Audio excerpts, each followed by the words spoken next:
haciendo de todo tipo de cosas, un poco desde jazz hasta rock, hasta pop.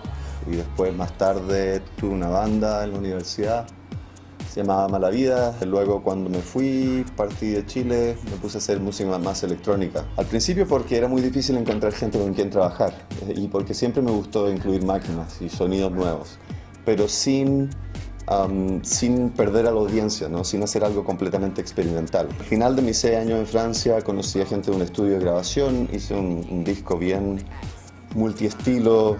Poco después partí a Estados Unidos, en Estados Unidos llegué a Chicago.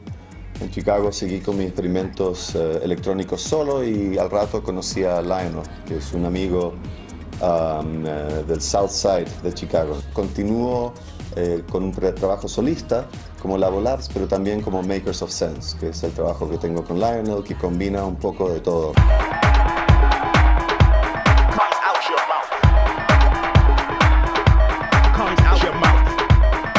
Yo me imagino la música mucho como una especie de espacio no real, no verbal, no lógico, pero con una cierta coherencia interna. Eso es muy parecido a lo que yo hago cuando trabajo en ciencias, que es mi otra gran pasión, al hacer física. Porque cuando uno hace física, tiene que, sobre todo física teórica, que es lo que yo hago, tiene que crear teorías o espacios o descripciones virtuales de la realidad. Más recientemente he podido empezar a combinar las dos cosas y no llevarlas tan en paralelo, sino que juntas. Y recientemente, por ejemplo, me puse a hacer algunas clases y charlas sobre la física de la música.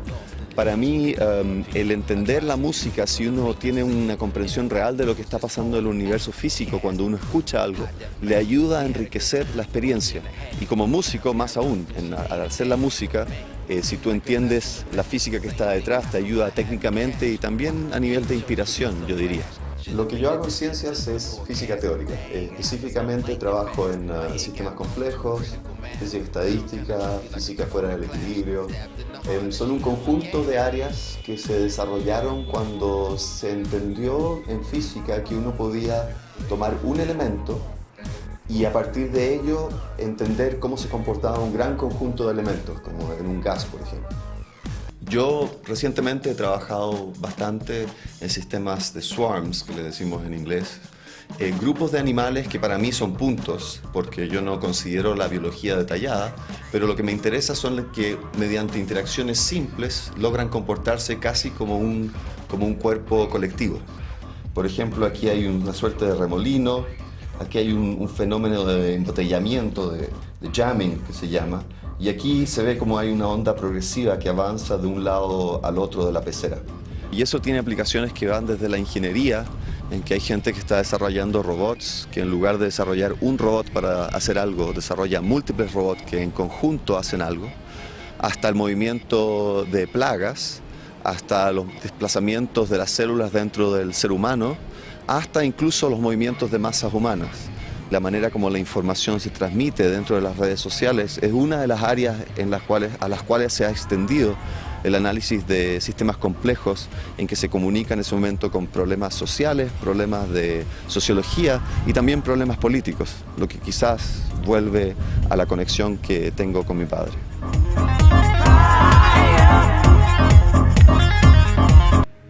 Bueno, mi papá, mi padre fue Claudio Huepe. Él falleció en mayo, así que todavía su recuerdo está muy presente. Él fue político toda su vida, pero estudió ingeniería y siempre estudiaba los problemas políticos desde un punto de vista de sistemas, y yo lo interpreto desde mi punto de vista. También tenía una gran motivación social. Él era demócrata cristiano, bastante de izquierda, y hace poco en una reunión familiar contaban como a los 15 años se había ido a vivir con los mineros en el sur. Uno de los últimos recuerdos que tengo con él fue en Chicago. Él quería escribir un artículo sobre cómo de alguna manera la política era como la física, en el sentido de que cuando tú sumas vectores pueden ser ortogonales, pero igual la suma de los dos avanzan en una dirección. Y conversamos que quizás podíamos hacer algo juntos, pero no hubo tiempo. La visión que tenía él de poner en primer plano los objetivos y cómo alcanzarlos, más que las pequeñas rencillas, hace falta, desgraciadamente.